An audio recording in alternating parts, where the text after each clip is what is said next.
네, 안녕하십니까. 가스클럽 강정현입니다.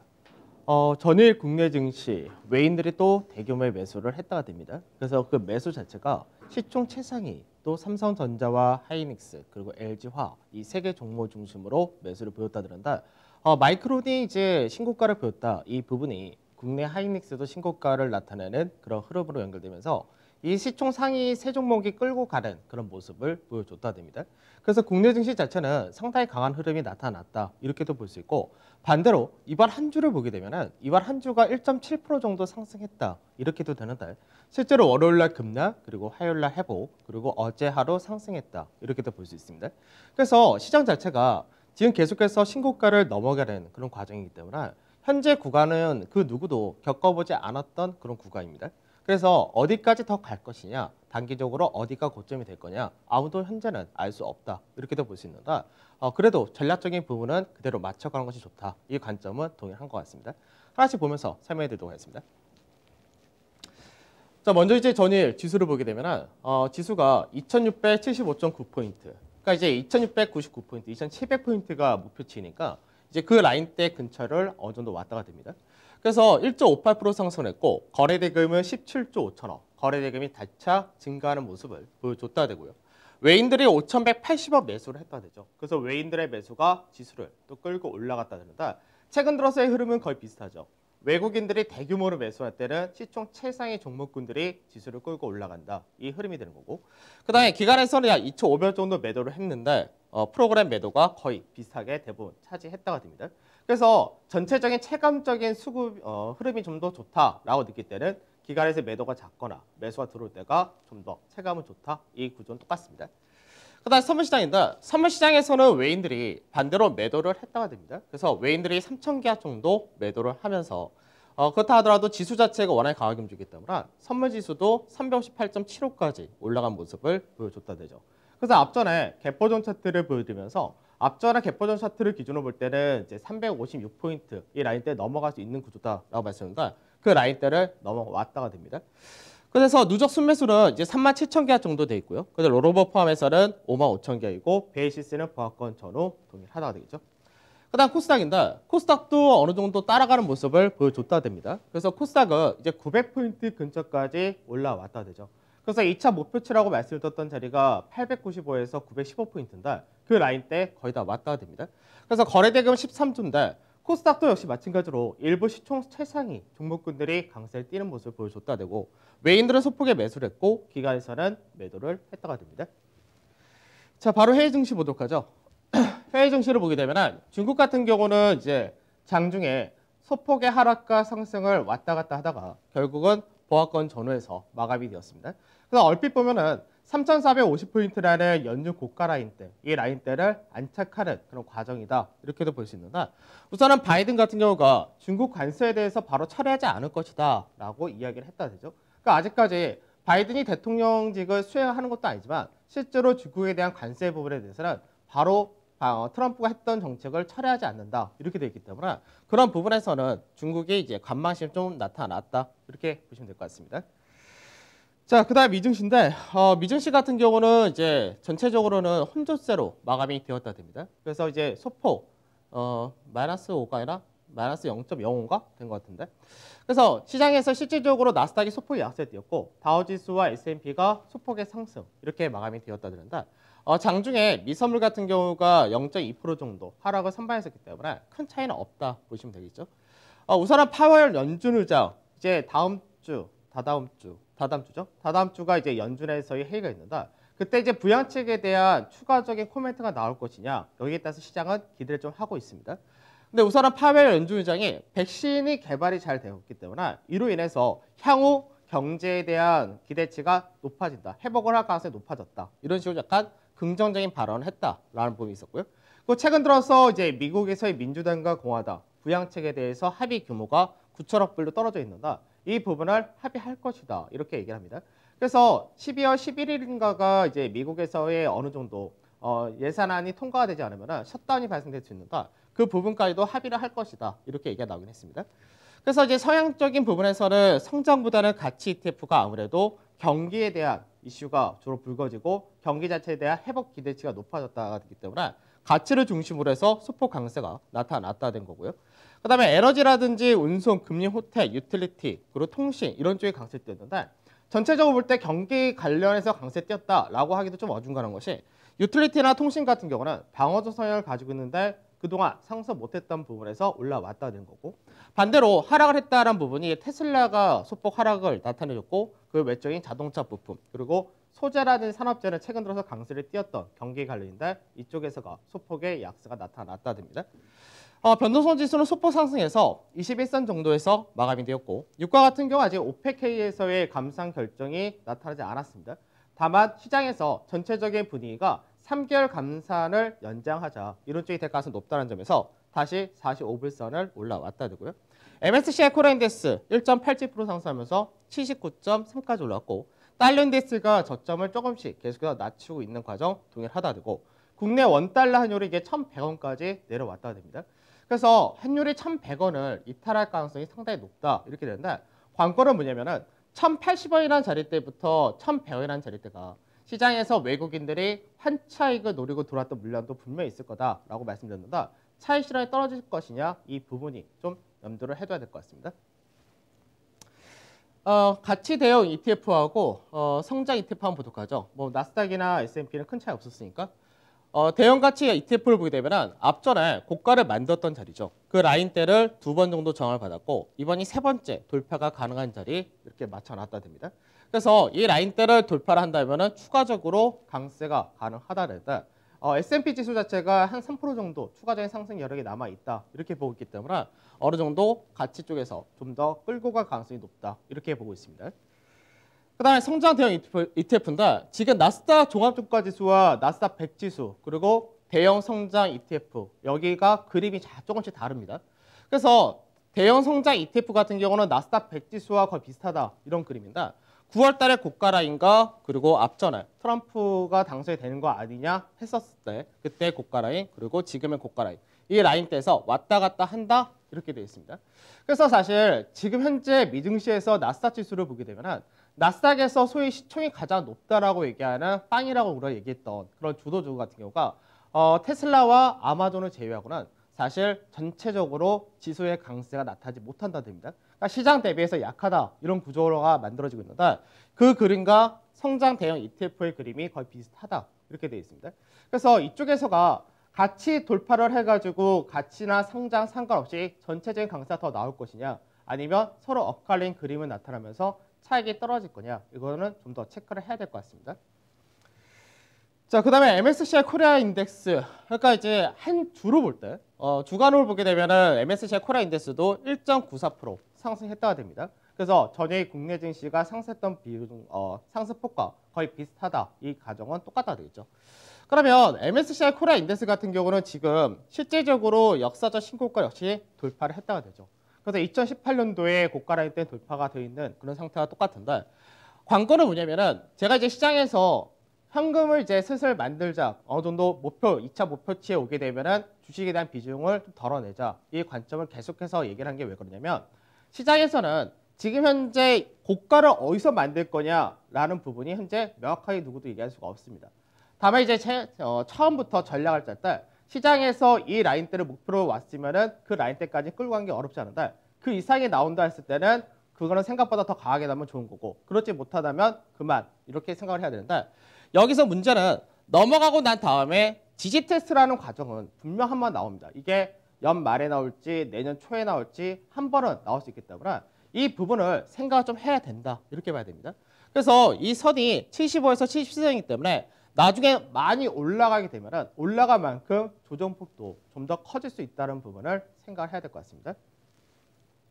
자, 어제 시장 보도록 하죠. 어제 시장을 보게 되면 지수는 1.58% 상승을 했다가 되죠. 그래서 대형 쪽에서가 1.69% 상승하면서 지수를 끌고 갔는데 시총 1, 2, 3위 그러니까 삼성전자, 하이닉스, LG화학 이쪽이 시장을 끌고 갔다 이렇게 되고요. 그 외적으로는 이제 은행이라든지 보험 같은 금융주가 강세가 좀 더 나타났다 됩니다. 그 외적으로 이제 약간은 의아한 부분 중에 하나가 뭐냐면 코로나 피해주들이라고 얘기했었던 중국 소비 관련이라든지 뭐 여행이라든지 카지노 다 포함이 되는다. 이쪽 같은 경우는 이제 백신이 성공했다는 부분에서 기대치가 당연히 들어올 수 있습니다. 다만 이 기대치가 너무 좀 가파르게 들어온 것이 아닌가. 그래서 카지노라든지 일부 이제 뭐 여행주 같은 경우는 벌써 이제 외국인 들어올 수 있는 상황이 그렇게 되어 있지도 않지만 이미 이제 연중 신고가를 계속 경신하는 그런 모습을 보여주는다. 약간 좀 과한 것이 아닌가 생각이 든다 정도는 있습니다. 다만 시장에서 향후 좋아질 거라는 기대치가 그만큼 높다 이렇게 봐야 되겠죠. 그래서 어제 같은 경우가 시총 최상위 종목군과 코로나 관련된 피해주다라고 했었던 카지노라든지 그 여행이라든지 이런 쪽이 상당히 강한 흐름을 보여줬다 됩니다. 자, 수급을 보도록 하죠. 수급을 보면 우선 이제 외인들이 대규모로 매수가 들어올 때는 거의 항상 시총 최상위가 들어온다. 이 구조는 변함이 없습니다. 그래서 사실 지금 이제 올해 처음 주식을 하셔서 코스닥이나 개별주를 중심으로 하셨던 분들 같은 경우는 시장 대비해서 상당히 재미가 없다. 이렇게도 생각할 수 있는데 외국인들의 관점 자체가 들어올 때 시총 최상위를 먼저 채우는 거는 늘 반복되는 그런 과정이기도 하고 국내 증시가 재평가를 받는다. 그러면 국내 증시 안에서 시총이 가장 높은 쪽이 재평가를 먼저 받는다. 이런 관점도 있습니다. 그래서 어제 같은 경우는 다시금 삼성전자와 하이닉스, LG화학 쪽에 매기가 상당히 강했다고요. 그 외적으로 이제 신한지수, 신한지주 같은 경우는 은행주 내에서도 상승이 좀 작았던 그런 쪽이었었고 그 외적으로 세트로 헬스케어라든지 HAB. 근데 이 코스닥에서도 시총 최상위 이런 쪽이 요즘 강하다. 이건 동일하다 되겠죠. 그 다음에 이제 포스코라든지 OCI라든지 현대제철 같은 철강이라든지 태양광 관련 이런 쪽도 들어왔다 됩니다. 그다음 매도 쪽에서는 삼성전자 우선주, 삼성전자가 좀 달리 간다라고 말씀드렸는데 이쪽의 수급이 좀 틀립니다. 그 다음에 현대차에 대해서 매도가 있었고 삼성전기, 삼성바이오로직스, CZ, 그 다음에 뭐 두산 퓨어세도 있었고 SK이노베이션도 있었고 제약도 있었고 인텔도 있었고 종목별로 매도가 좀 컸다가 됩니다. 매도가 컸다는 게 아니라 종목별로 매도가 많았다 되겠죠. 그 다음에 기관에서 수급을 보면 기관에서는 이제 하이닉스에 대해서 이제 마이크론 테크놀로지가 이제 이야기했던 부분이 내년에 반도체 매출이 증가할 것이다라고 얘기를 했던 부분입니다. 그래서 사실 이 부분은 앞전에 삼성전자가 컨퍼런스 콜을 할 때 그때 내년에 D램 쪽에서의 회복이 굉장히 빠를 것이다라고 얘기했었는데 그때는 사실 그렇게 시장이 반응하지 않았는데 미국에서 마이크론 테크놀로지가 실질적으로는 삼성전자보다 더 밑에 있는 회사인데도 불구하고 그쪽에서 발언을 했다라는 부분이 하이닉스에는 상당히 큰 호재로 작용이 되는 모습을 보여줬다 됩니다. 그래서 하이닉스가 강세되면서 기관에서도 강했고 SK 역시 앞으로 하이닉스가 실적이 잘 나오면 그만큼 많은 배당을 받는다 이런 부분이 있기 때문에 SK도 동반해서 기관의 매수가 강하다 되겠죠. 그 외적으로 삼성전기라든지 SK텔레콤, 포스코케미칼, 한올바이오파마, 기아차, 삼성SDI 전체적 공통점은 그렇게 나타나지 않습니다. 그래서 그 외적 종목별로 매수를 했다가 되겠죠. 그다음에 매도를 보면 매도에서 이제 현대모비스, 그 현대차 같은 자동차 쪽에 대해서 매도가 강했고 삼성전자 역시 매도를 좀 했죠. 그다음 신규 상장한 종목군들에 대해서 매도를 하고 이제 네이버라든지 세트리온, 그러니까 전체적으로 기관에서는 하이닉스라든지 SK를 제외하고 시총 상위에 대해서 매도를 했다가 됩니다. 자, 여기서 한번 생각을 해보죠. 반도체 과연 슈퍼사이클이냐? 사실 이게 시장에서 재밌는 게 뭐냐면 앞전에 시장에서 반도체 가격이 바닥이 만들었습니다. 그 앞으로 바닥을 만들었으면 좋아질 일밖에 없다. 이렇게 생각을 하다가 그 부분이 처음에 강세를 띱니다. 근데 시장에서 많은 투자자분들이 어떻게 생각하냐? 아직까지는 그렇게까지 좋은 것 같지 않은데 생각하고 접근을 안 하거나 또는 관망을 하거나 이렇게 하고 있었는데 외국에서 좋다라고 얘기하면서 그동안 소외를 받던 사람들이라든지 또 기관이라든지 이런 쪽에서 매수를 강하게 하니까 앞전만큼의 강한 매수가 아니더라도 시장에서 굉장히 앞으로 좋아질 거야 라는 전망이 확 올라온다 되죠. 그러다 보니까 시장에서 2021년 내년에는 반도체 업황이 그렇게 좋지는 않지만 어느 정도 회복을 확실하다. 좋지는 않지만 2022년 정도 되면은 확연하게 엄청나게 좋아질 거다라고 전망합니다. 근데 2년 앞은 너무 이른 그런 관점이 있는데 전체적으로 보게 되면 디램 가격이라든지 낸드 가격이 실제로는 디램 가격이 2017년도, 18년도까지 굉장히 높았죠. 그게 지금 굉장히 많이 빠졌다가 이제 바닥을 만들었다 된 케이스입니다. 그래서 바닥을 확인이 되었다는 건 누구나 다 동일합니다. 다만 회복 속도가 얼마큼 빠르게 나올 것이냐 이 부분은 사실 확인을 해야 됩니다.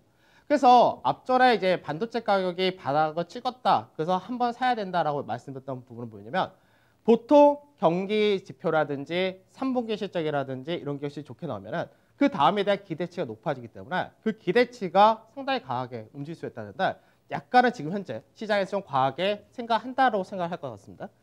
그래서 실제로 낸드 가격도 바닥을 만들었다 정도 생각할 수 있겠지만 아직까지 그렇게 가파르게 올라가거나 그런 부분은 없다가 되겠죠. 그래서 실제로 반도체에 대한 이 전망을 좀 보게 되면은 반도체가 실적이 정말 좋았을 때가 2017년과 2018년이 되겠죠. 그 당시에는 이제 반도체만, 그러니까 삼성전자의 반도체 부분과 그리고 하이닉스의 반도체 부분 여기만 70조에서 80조대 그가 엄청난 이익을 나타냈던 그런 시기였습니다. 이 부분이 2019년도에 확 무너졌었죠.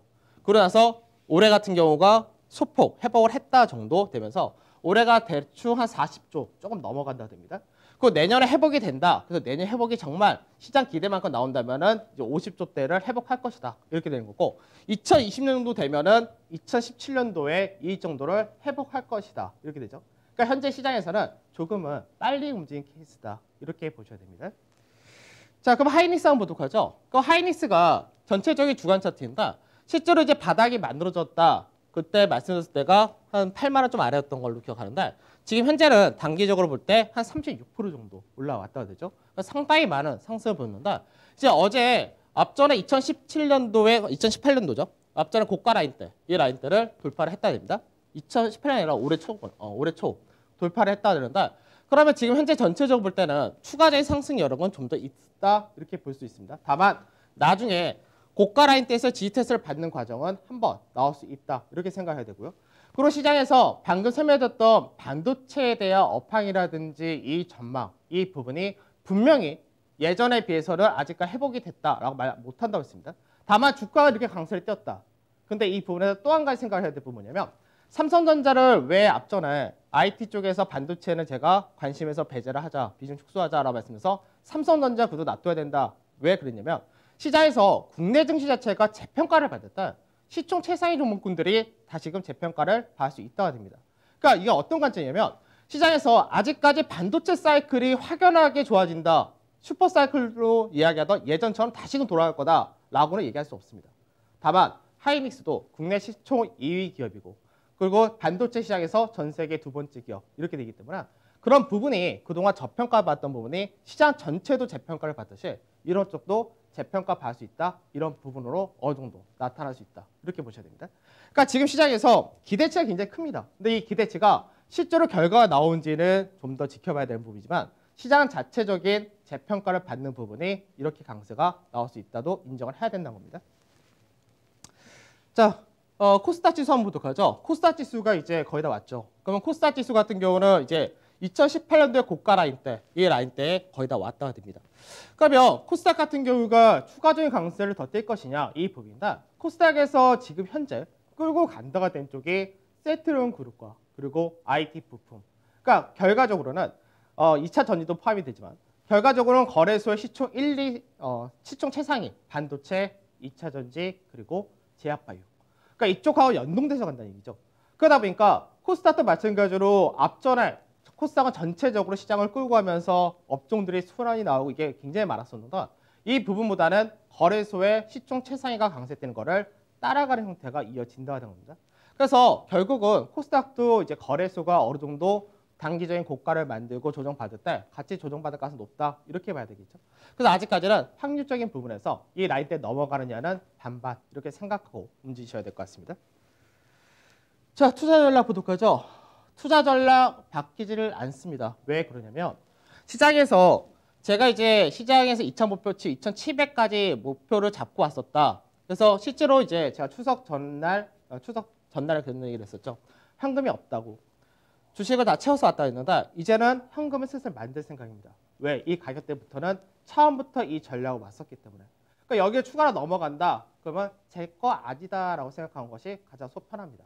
왜 그러냐면 시장에서 보통 우리가 투자 격언에 이런 말 합니다. 무릎에서 사서 어깨에서 팔아라. 근데 어떻게 전략이 잘 맞춰져서 거의 발바닥, 발목 정도 산 것 같은데 지금 판다고 해가지고 지금이 어깨일지 머리일지 아무도 모릅니다. 다만 충분하게 만족할 만한 수요가 없다면 리스크 관리를 하는 것이 좋다는 관점도 있고 먹을 폭이 이제 추가적으로 5%가 보인다. 근데 조정폭이 5% 이상이 보인다면 그때는 비중 축소를 해서 어느 정도 대비를 하는 것도 좋다는 관점 그렇게 가도록 하겠습니다. 그래서 전략적인 부분에서는 실제로 이제 목표 주가 얻어왔다. 그리고 기간상으로는 다음 주부터 그 다음 주까지가 되는데 이 기간 동안에 어느 정도 현금 비중을 만든다. 이 관점 동일하게 갖고 오고요. 그다음에 업종도 다 똑같습니다. 다만 올라갈 때마다 조금씩 비중 축소한다. 이 관점도 동일하게 가자고 말씀드리도록 하겠습니다. 자, 추천주 간단하게 보도록 하죠. 삼성전자가 이제 어제 추가적인 강세가 나타나면서 15% 저는 실제로 삼성전자를 이번 마디에서는 최대 목표치를 71,000원에서 74,000원까지 보고 있습니다. 그래서 그 라인대 정도, 다음 주 정도에 마무리를 할 생각이고요. 한국조선해양이 23% 정도 이제 앞절에 급등하고 나서 승부를 이어지는데 여전히 이제 내년까지도 볼 때는 굉장히 좋게 보지만 어느 정도는 추가적인 상승이 더 나온다면은 추가적으로 어느 정도 비중 더 축소할 생각이고요. 현대건설이 7%, 그 다음에 LG디스플레이가 4.6%, 현대차가 2.2, 그리고 현대유아가 5.4 이렇게 나타난다. 아직까지 추가적으로 목표치, 1차 목표치에 도달을 나머지는 않았기 때문에 아직까지 비중은 뭐 손절가나 이런 거는 수익 마진 노선 다 동일하다. 이렇게 보시면 되겠죠. 자, 우선 제가 보는 기준에서는 길게 잡아서 2주 남았습니다. 올해 시장의 마무리까지. 사실 저는 2주 동안 마무리를 어느 정도 해놓고 그 다음에는 한 실생각을 가지고 있는데 꼭 제 전략에 그대로 따라가셔야 된다 이런 건 아닙니다. 다만 시장에서 충분히 만족할 만큼의 수요가 없다면 리스크도 이제는 조금씩 생각하면서 가자 이렇게 말씀드리도록 하겠습니다. 자, 그러면 저는 내일 차뵙도록 하겠습니다. 감사합니다.